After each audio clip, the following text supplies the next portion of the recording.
Magandang umaga po sa inyong lahat. Malugod na pagtanggap sa St. Joseph Paris Gagalangin ngayong ika-6 ng umagang banal na misa na may liturya ngayong Merkules, ika-4 na linggo sa karaniwang panahon, paggunita kay Santa Agata, Birhen at Martir. Tumayo po tayo at tayo makiisa sa Eucharistikong pagdiriwang na pamumunuan ng ating kura paroko, Reverendo Padre Douglas B. Badong. Magpuri kayo sa Panginoong Diyos, lahat ng santinakpan. Magsiawit kayo at siya'y ipagdangal magpakailanman.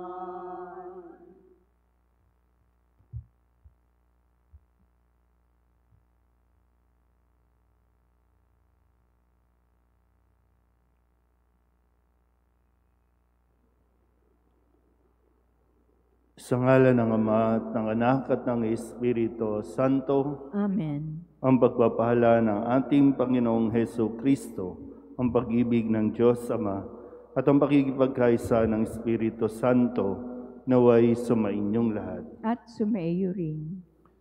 Ngayon po ay ginugunita natin ang kapistahan ni Santa Agata, isang dalaga at martir.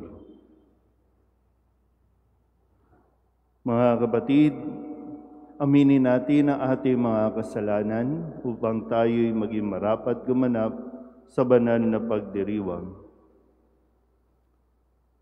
Inaamin ko sa makapangyarihang Diyos at sa inyo mga kapatid na lubha akong nagkasala sa isip, sa salita at sa gawa, at sa aking pagkukulang. Kaya isinasamo ko sa mahal na Birheng Maria, sa lahat ng mga anghel at mga banal, at sa inyo mga kapatid, na ako'y panalangin sa Panginoong ating Diyos. Kaawaan tayo ng makapangyarihang Diyos, patawarin tayo sa ating mga kasalanan, at patnubayan tayo sa buhay na walang hanggan. Amen.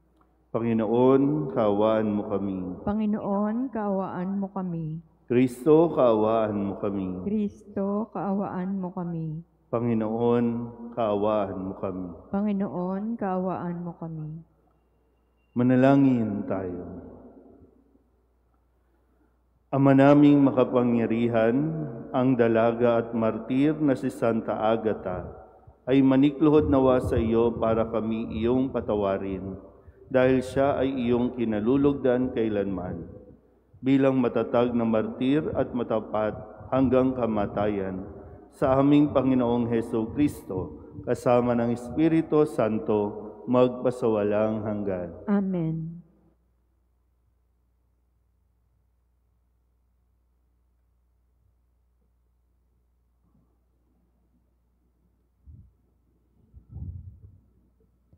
Pagbasa mula sa sulat sa mga Hebreo. Mga kapatid, hindi pa humahantong sa pagdanak ng inyong dugo ang pakikitunggali ninyo sa kasalanan. Nalimutan na ba ninyo ang pangaral ng Diyos sa inyo bilang mga anak niya? Mga salita nagpapalakas ng loob ninyo.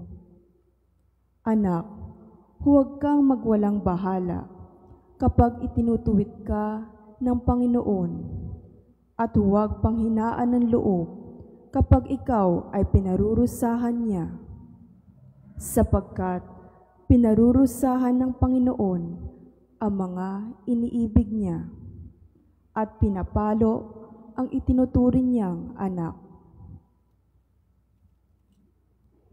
Tiisin ninyo ang lahat bilang pagtutuwid ng isang ama, sapagkat ito'y nagpapakilalang kayo'y inaari ng Diyos na kanyang mga anak. Sinong anak ang hindi itinutuwid ng kanyang ama? Habang tayo'y itinutuwid, hindi tayo natutuwa, kundi naghihinagpis.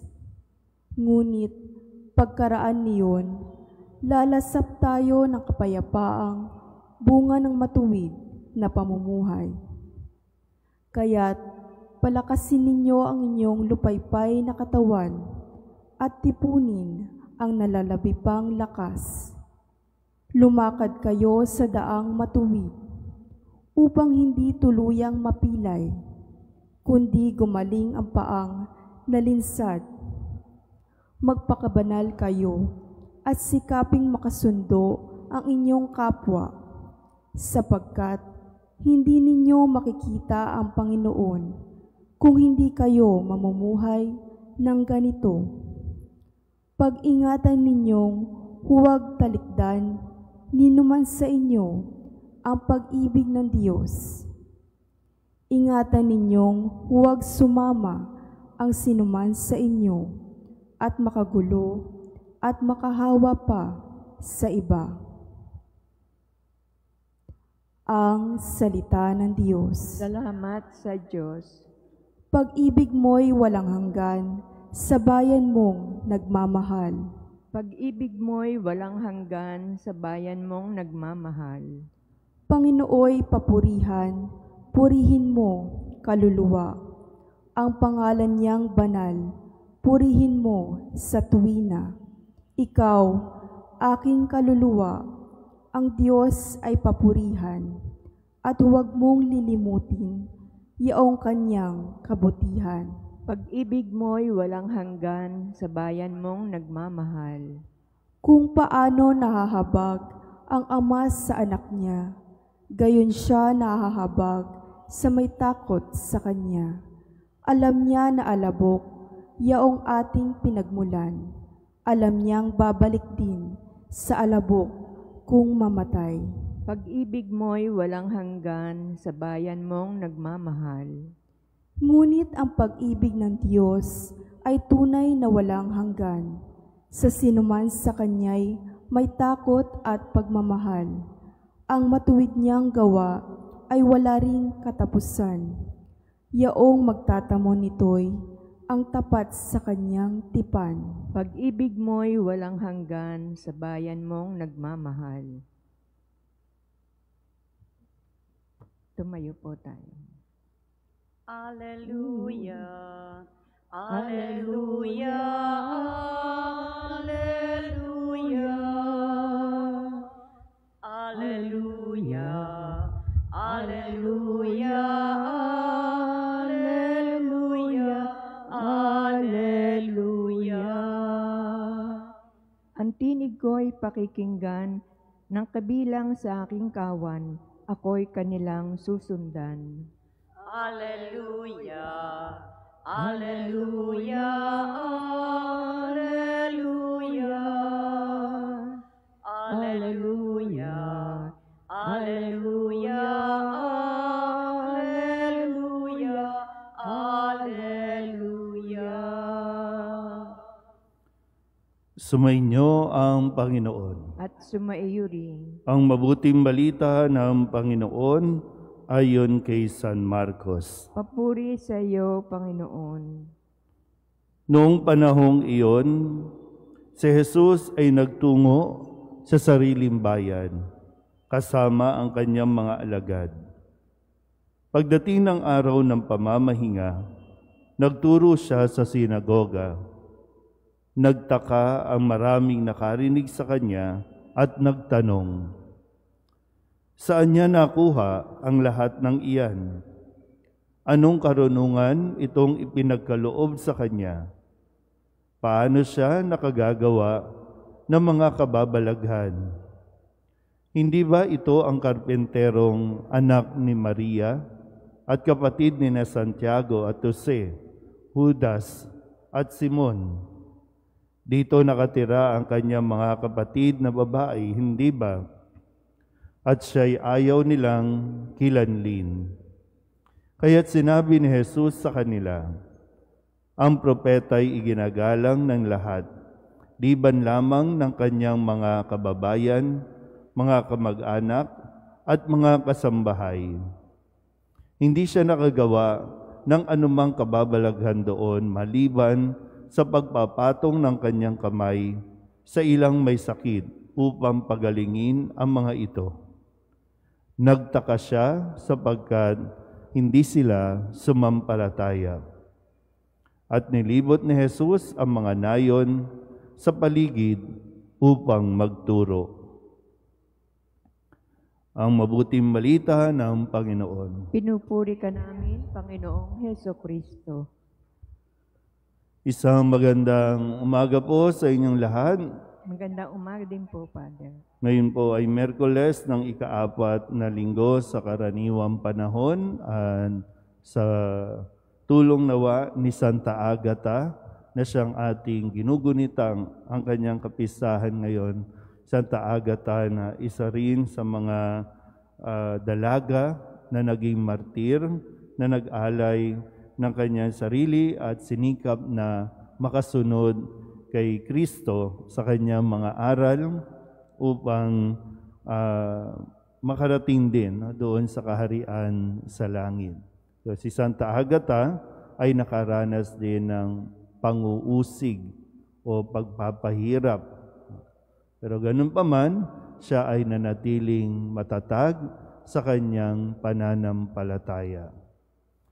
Sa panahon natin ngayon, kasi kumbaga tayo mga pinanganak mga 1970s, 1960s, 1950s, yung iba dito 1940s.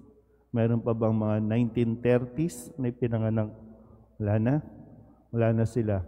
More or less hanggang 1940s. No?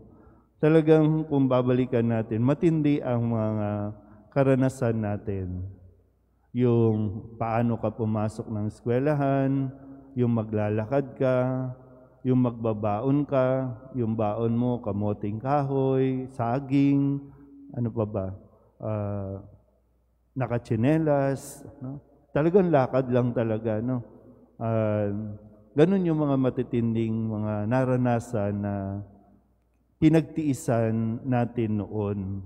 At talagang naging matatag naman tayo, pinagtibay tayo ng mga karanasang ito. Tama ba ako o ako lang? Yan. Ngayon, hindi natin naiiwasan na laging balikan yung noon sa nangyayari ngayon. Kasi ngayon, konting gutom, minsan nga hindi naman gutom eh. Ayaw lang ng pagkain kung ang nauuwi sa anong tawag natin? Depression. Hindi mo lang gusto yung pagkain, madedepress ka na. Wala ka lang bago o latest o updated na gadget, ang tawag na nakaka-depress na. Hindi lang magustuhan ng mga tao ang iyong ginagawa, ang iyong pinopost, nadidepress na. Yung para bang kawawang-kawawa na, aping-api na. Kasi gano'n na yung, gano'n yung parang hinahanap ng tao ngayon. Gusto ng mga tao, sila ay nagugustuhan ng lahat. Ang reality, hindi lahat talaga matutuwa sa iyo. Yan yung reality. Kasi may mga taong punong-puno ng insecurity sa buhay. May mga taong punong-puno ng inggit. Kaya nga kahit na anong gawin mo, may masasabi at masasabi sila sa iyo. At lalong-lalo na, minsan din nakakaligtas, maging ang mga kababayan natin, mga kamag-anak natin, may nasasabing hindi maganda sa kabila ng iyong tagumpay. Sa kabila ng pag-asenso, hindi nila matanggap na mayroon ding ibang umaangat, mayroon ding ibang umaasenso. Pero sa karanasan ni Jesus, nawa makita din natin kung paano yung dapat na pagtugon, yung responses natin. No? Paano tayo mag-respond sa mga criticism, sa mga dislikes, sa mga bashing. Kasi ito yung mga termino ngayon, no? Kasi sa karanasan ni Jesus, hindi siya tinanggap ng kanyang mga kababayan, ng mismong mga kamag-anak, dahil lamang hindi nila matanggap na itong si Jesus, na anak ni Jose, isang karpentero, ay magiging mahusay na tagapagturo, magiging sikat, magiging magaling, may kakayahan. Naunahan pa sila, kumbaga. Pero ano bang ginawa ni Jesus? Nagpa-depress ba siya? Nagpa-apekto ba siya? Kasi minsan kahit sa ating mga taga-simbahan, sa mismong lingkod, no? Iba-ibang organizations, iba-ibang ministry, hindi nagtutulungan, hindi nagiging okay ang relasyon dahil kapag may ginagawa ang isang organisasyon, hindi susuportahan ng isa dahil kailangan sila yung angat. So sa simbahan, nagkakaaway-away kasi hindi rin marunong kung paano mag-respond kung ayaw nila doon sa ginagawa.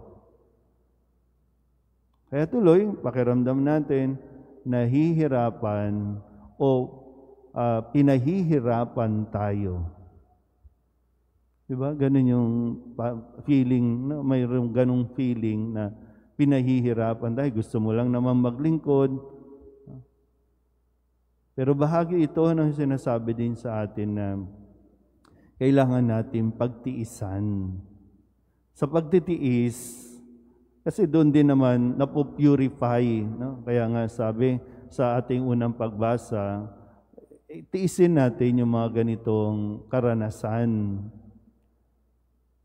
Ito ay isa rin pagtutuwid, no, ng isang ama sa kanyang anak. Yung isang pag-purify din na hindi rin naman lahat na para bang lahat sige okay na yan, sa ayon na yan. Wala nang question, wala nang tanong-tanong, okay na yan.Atuloy, hindi na kung ano yung motivation, kung ano yung totoong dahilan kung bakit natin ginagawa ang mga bagay na ginagawa natin. Kaya kahit mismo sa loob ng isang organisasyon, mayroon talagang nagkakainitan, mayroon din talagang tao na kontra ng kontra dahil hindi niya matanggap na bakit siya magaling, ako hindi. Pero gaya nga ng halimbawa ni Jesus, kung mayroon tayong ganitong karanasan, kung mayroong mga taong patuloy na nagke-question sa iyong kakayahan, dedmahin mo lang.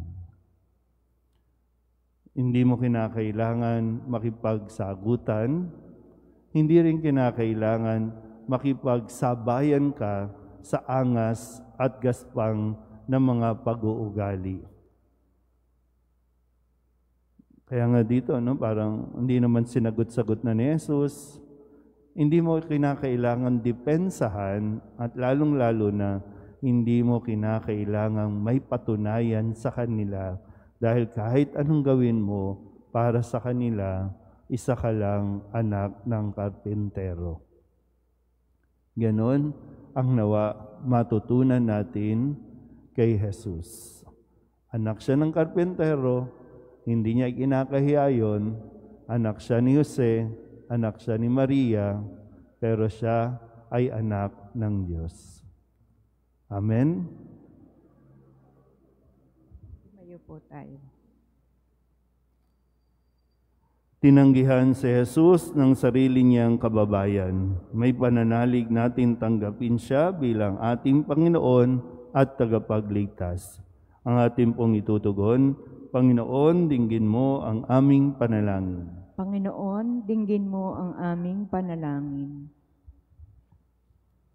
Ang mga namumuno sa simbahan, naway ipahayag ang salita ng Diyos nang may katapangan at isabuhay ito ng may pananalig.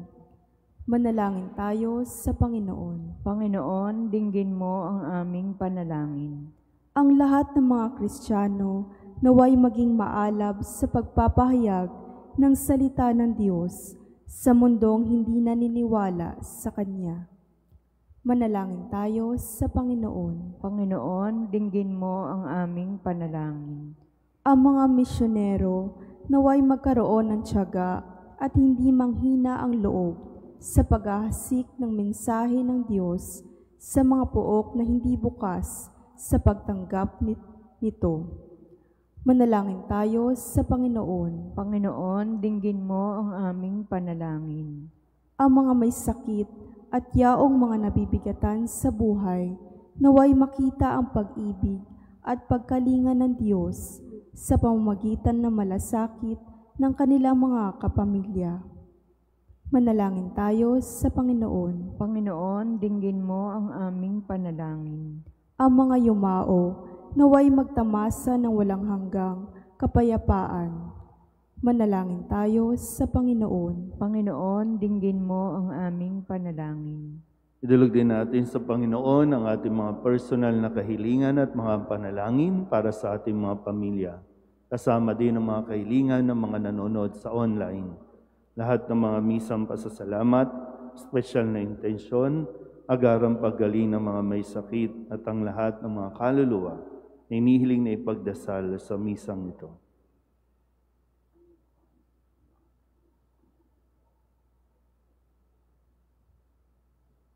Ang lahat ng ito inihiling namin sa ngalan ni Kristong aming Panginoon. Amen. Handog namin sa iyo, Ama, ang tinapay at alak na ito. Handog ng bayang umaasa, sumasamba't nagmamahal sa'yo. Handog namin sa iyo, Ama, ang tinapay at alak na ito. Handog ng bayang umaasa, sumasamba't nagmamahal sa'yo. Manalangin kayo mga kapatid upang paghahain natin ay kalugdan ng Diyos sa mga makapangyarihan. Tanggapin nawa ng Panginoon itong paghahain sa iyong mga kamay, sa kapurihan niya at karangalan, sa ating kapakinabangan at sa buong sambayanan niyang banal. Ama namin lumikha, pakabanalin mo at basbasan ang mga alay na nakahanda upang paalabin nito ang aming diwa sa ningas ng pag-ibig mo na nagdulot ng tagumpay sa pagpapakasakit ni Santa Agata sa pamamagitan ni Jesucristo kasama ng Espiritu Santo magpasawalang hanggan. Amen. Sumainyo ang Panginoon. At sumaiyo rin. Itaas sa Diyos ang inyong puso at diwa. Itinaas na namin sa Panginoon. Pasalamatan natin ang Panginoong ating Diyos. Marapat na siya ay pasalamatan. Ama naming makapangyarihan, tunay nga marapat na ikaw ay aming pasalamatan. Ngayong aming kagalakan na si Santa Agata ay parangalan. Siya'y kapanalig naming may paninindigan na ikaw ay pahayag kahit siya'y mamatay. Sapagkat minarapat mong kanyang matularan ang iyong anak na naghain ng sariling buhay. Tulad ng naganap sa iyong anak, ang dugo ng mga martir ay dumanak, hindi dahil sa katatagang likas, kundi dahil sa iyong bigay na lakas. Kaya kaysa ng mga anghel na nagsisiawin ng papuri sa iyo, nang walang humpay sa kalangitan, kami nagbubunyi sa iyong kadakilaan. Santo, Santo, Santo, Panginoon, Diyos ng mga hukbo, napupuno ang langit at lupa ng kadakilaan mo. Hosana sa kaitaasan,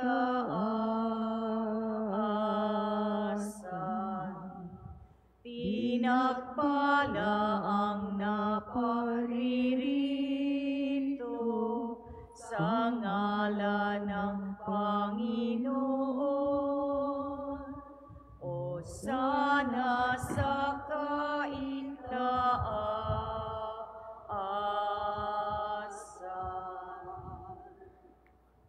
Ama naming banal, ikaw ang bukal ng tanang kabanalan. Kaya't sa pamamagitan ng iyong Espiritu, gawin mong banal ang kaloob na ito upang para sa aming maging katawan at dugo ng aming Panginoong Hesu Kristo. Bago niya pinagtiis ang kusang loob na maging handog, hinawakan niya ang tinapay, pinasalamatan kaniya, pinaghati-hati niya iyon, iniabot sa kanyang mga alagad at sinabi, "Tanggapin ninyong lahat ito at kanin, ito ang aking katawan na ihahandog para sa inyo."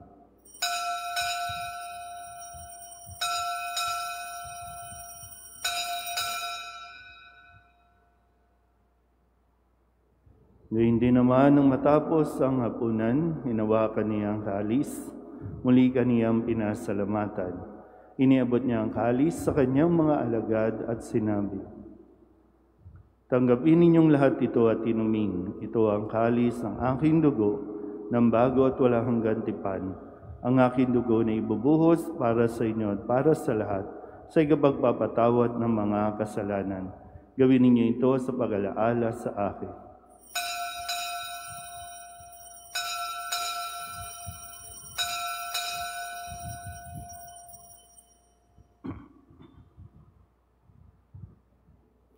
Ipagbunyi natin ang misteryo ng pananampalataya. Si Kristo'y namatay, si Kristo'y nabuhay, si Kristo'y babalik sa wakas ng panahon. Ama, ginagawa namin ngayon ang pag-alaala sa pagkamatay at muling pagkabuhay ng iyong anak. Kaya tiniaalay namin sa iyo ang tinapay na nagbibigay buhay at ang kalis na nagkakaloob ng kaligtasan. Kami nagpapasalamat dahil kami iyong minarapat na tumayo sa harap mo para maglingkod sa iyo. Isinasamo namin kami magsasalo-salo sa katawan at dugo ni Kristo ay mabuklod sa pagkakaisa sa pamamagitan ng Espiritu Santo. Ama, lingapin mo ang iyong simbahang laganap sa buong daigdig. Puspusin mo kami sa pag-ibig kay San Francisco na aming Papa at ni Jose na aming Obispo at ng Tanang Kaparian. Alalahanin mo rin ang mga kapatid naming nahimlay na may pag-asang sila'y muling mabubuhay, gayon din ang lahat ng mga pumanaw. Kawaan mo sila at patuloyin sa iyong kaliwanagan. Kawaan mo at pagindapating kaming lahat na makasalo sa iyong buhay na walang wakas. Kaysa ng mahal na Birheng Maria na ina ng Diyos, ng kabiyak ng puso niyang si San Jose, kaysa ng mga apostol at ng lahat ng mga banal na namuhay dito sa daigdig ng kalugod-lugod sa iyo, may pagdiwang nawa namin ang pagpupuri sa ikararangal mo sa pamamagitan ng iyong anak na aming Panginoong Hesu Kristo. Sa pamamagitan ni Kristo, kasama niya at sa Kanya, ang lahat ng parangal at papuri ay sa iyo, Diyos amang makapangyarihan, kasama ng Espiritu Santo, magpasawalang hanggan. Amen. Amen. Amen.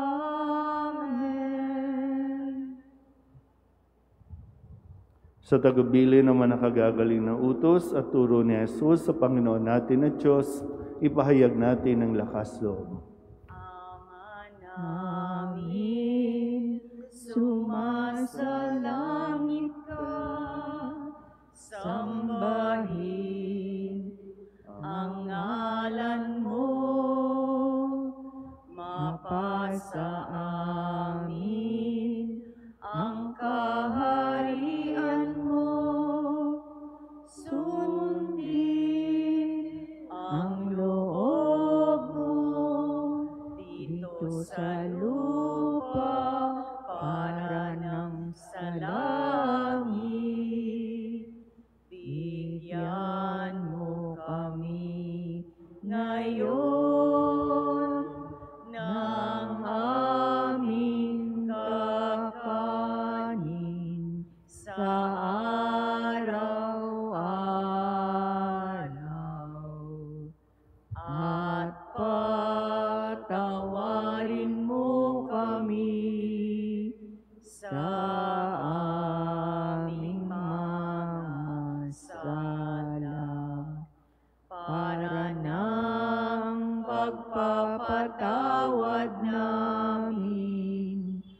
sa nagkakasala sa amin, at huwag mo kami ipahintulot sa tukso, at iadya mo kami sa lahat ng masama. Inihiling namin kami iadya sa lahat ng masama, pagkalooban ng kapayapaan araw-araw, iligtas sa kasalanan, at ilayo sa lahat ng kapahamakan, samantalang aming pinananabikan ang dakilang araw ng pagpapahayag ng tagapagligtas naming si Jesucristo. Sapagkat iyo ang kaharian, ang kapangyarihan at ang kapurihan, magpakailanman. Amen. Panginoong Jesucristo, sinabi mo sa iyong mga apostol, kapayapaan ang iniiwan ko sa inyo, ang aking kapayapaan ang binibigay ko sa inyo. Tunghayan mo ang aming pananampalataya at huwag ang aming mga pagkakasala. Pagkalooban mo kami ng kapayapaan at pagkakaisa ayon sa iyong kalooban, kasama ng Espiritu Santo, magpasawalang hanggan. Amen. Ang kapayapaan ng Panginoon ay laging sumainyo. At sumaiyo rin. Magbigayan po tayo ng kapayapaan sa isa't isa. Kordero ng Diyos na nag-aalis ng mga kasalanan ng sanlibutan, maawa ka sa amin. Kordero ng Diyos na nag-aalis ng mga kasalanan ng sanlibutan, maawa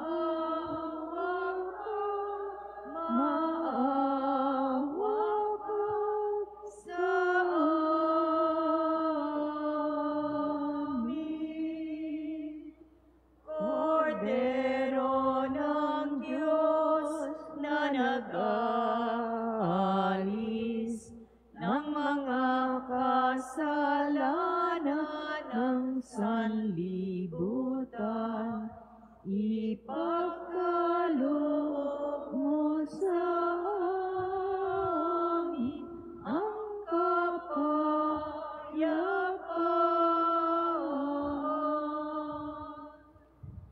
Ito ang kordero ng Diyos. Ito ang nag-aalis ng kasalanan ng sanlibutan. Mapalad ang mga inanyayahan sa kanyang piging. Panginoon, hindi ako karapat-dapat na magpatuloy sa iyo, ngunit sa isang salita mo lamang ay gagaling na ako.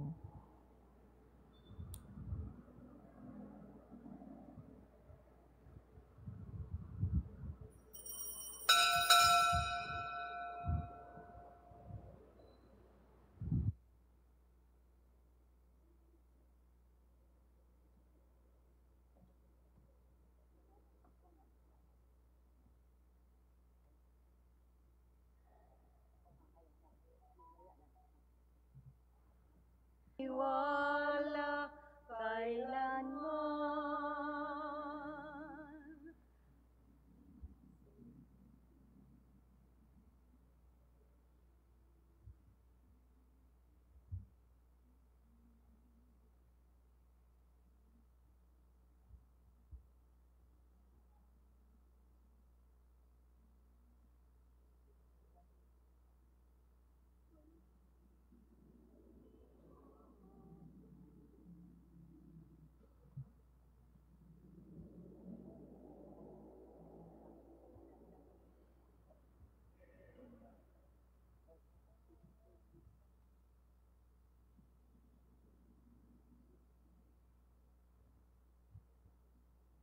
Tumayo po tayo. Manalangin tayo. Ama naming mapagmahal, ang tinanggap naming banal na pakikinabang ay makapagdulot nawa sa amin ng katatagan na nagkaloob ng katapatan sa paglilingkod at tagumpay sa pagtitiis ng pagsubok sa iyong martir ni sa Santa Agata. Sa pamamagitan ni Jesucristo, kasama ng Espiritu Santo, magpasawalang hanggan. Amen. Sumainyo ang Panginoon. At sumaiyo rin. At pagpalain kayo ng makapangyarihang Diyos, Ama at Anak, at Espiritu Santo. Amen. Tapos sa ang banal na misa, humayo tayo sa kapayapaan ni Kristo. Salamat sa Diyos. Magandang umaga po. Oong San Jose, pintakasing ibig, tanggulan at lakas, buong pananalig. Kami po'y ipagadya sa mga